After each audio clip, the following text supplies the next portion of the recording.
I like to start this video off by pledging my allegiance to Saudi Arabia, a wonderful and prosperous nation that's never done anything wrong in its entire history, especially to the United States, and its crown prince, who is so generous, kind, and wonderful. And now, some of you naysayers, some of you negative Nancy's may try to say things like, yeah, well, what about the fact that they have slavery still? And I say, you know what? That crown prince is such a chill guy that I ain't even worried about all that slavery.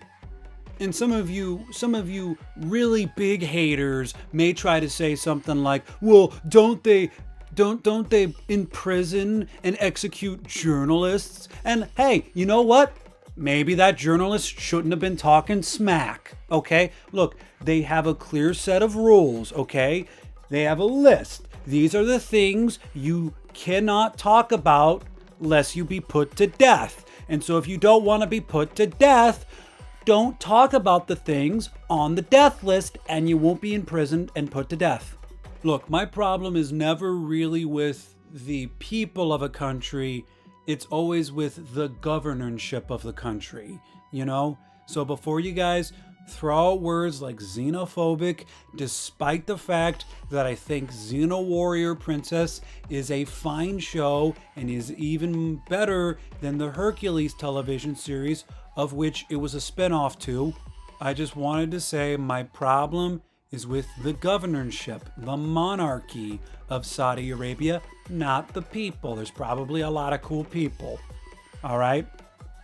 So Saudi Arabia has been seemingly buying a lot into American media. And look, yeah, maybe that's because there's a lot of money in it and they want to make money, which I'm not inherently against. I'm a good capitalist boy.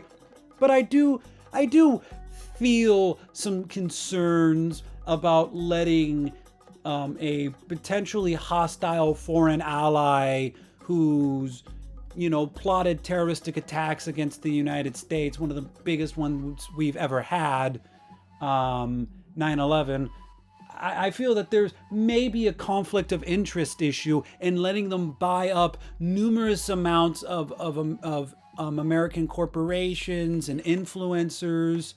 I will say, when I heard about the Saudi Comedy Festival, I honestly thought it was just a ploy to kidnap all those comedians. I really thought I was going to see a video where they were like holding all the comedians ransom and said like, we have all your funniest comedians, including your most famous gay. And if you don't take America's occupation out of the Middle East, we kill Tim Dillon. And it cuts to like Tim Dillon. He's like, listen, America, all they want you to do is stop murdering their babies.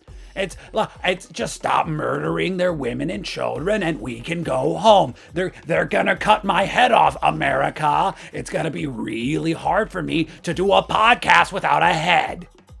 Look, even though I believe that most of this is probably for money, I do worry about anti-Western nations buying influence in Western media and with Western celebrities. That seems like it could potentially end very badly. Mr. Beast recently did a festival in Saudi Arabia and had an entire theme park. It really just, they're taking everything. And this is a nation that throughout its history really has been very hostile towards the United States of America. I mean, they bought out one of the companies that like owns or works with the UFC. They recently just bought EA. Okay, that is that company literally makes the games Medal of Honor and Battlefield, 2 games about American military. How is that gonna work? Is the next Battlefield update going to come out and you can't load it until you read like a 45-minute essay justifying the September 11th attacks? If you're an American gamer, you have to denounce your occupation of the Middle East before you're allowed to play? Imagine if Saudi Arabia owned gaming companies back in like 2016 in the Anissa Sarkeesian feminist era. So you're saying women can't play video games? It's literally in the terms of service. They could terminate my account. But some people, I've heard the argument, which is, well, at least it's not going to be woke anymore, because they're not woke. That's true. We may get rid of woke, but we might be trading woke for Sharia law. Pretty soon you won't be allowed to have female protagonists in your video games. Okay, you can, but they have to be circumcised and wearing a burqa, and they can't drive. Actually, I think the women over there may be able to drive. I'm not sure. I'd have to fact check that. There's still a lot of human rights violation issues, though.